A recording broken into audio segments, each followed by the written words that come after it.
Pour une bonne administration de la justice, la sanction qui sera prononcée devant le juge pénal aura l'incidence sur votre décision, Monsieur le Président, si vous ne décrétez pas la séance. Donc, au regard de tout ce qui vient d'être développé, Monsieur le Président, nous disons de rejeter ces moyens, parce que ces moyens n'est pas fondé, et d'inviter, et de poursuivre votre instance. Nous avons... La demanderesse Ngolo Amba Yvette saisit le tribunal de grande instance de Kinshasa-Njili contre sa voisine Aouta Taele Marie-Louise. La demanderesse vient solliciter l'annulation du certificat d'enregistrement de la défenderesse. Selon les avocats de la partie demanderesse, Ngolo Amba Yvette, leur client, serait propriétaire d'une parcelle située dans la commune de Massina, laissée par son défunt mari, couverte par un certificat d'enregistrement de 2009. Les avocats de la partie demanderesse affirment que les deux parties auraient une même servitude légale. Les avocats de la partie demanderesse soutiennent que lors d'un conflit entre les parties, la défenderesse aurait brandi un certificat d'enregistrement de 1989 qui inclut la servitude légale dans sa parcelle. Les avocats de la partie demanderesse soutiennent en outre que la défenderesse aurait fait de la servitude légale sa propriété privée au préjudice de leur cliente. À l'audience du jour, les avocats de la partie défenderesse sollicitent du tribunal de décréter la surséance sur base du principe « le pénal tient le civil en état ». La dame Aouta Taele soutient un seul moyen et moyen unique. Lesquels moyens? Prendre les civils, les pénals tiennent les civils en état. Les pénals tiennent les civils en état, Monsieur le Président, c'est puisque Madame Aouta Taele ayant pris connaissance de l'assignation qui saisit votre tribunal, elle comprend que ça ne doit pas se laisser comme ça.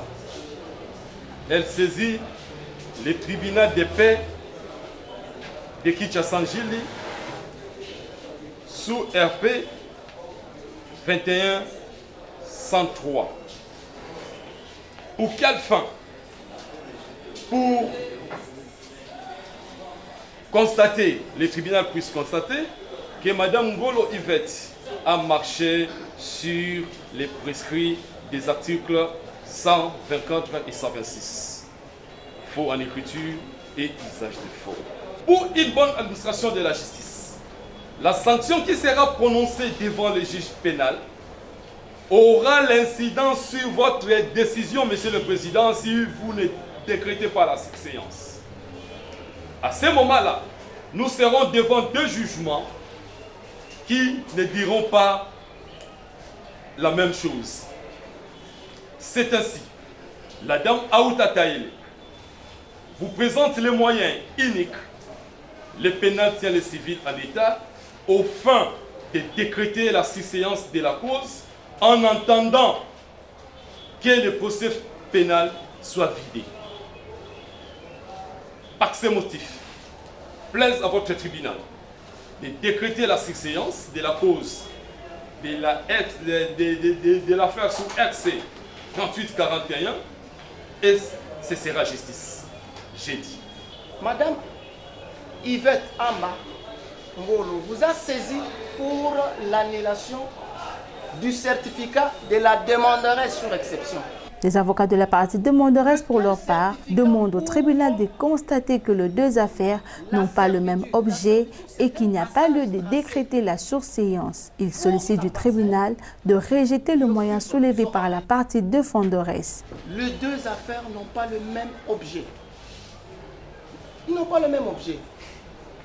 Ici, nous poursuivons l'annulation, votre honneur, du certificat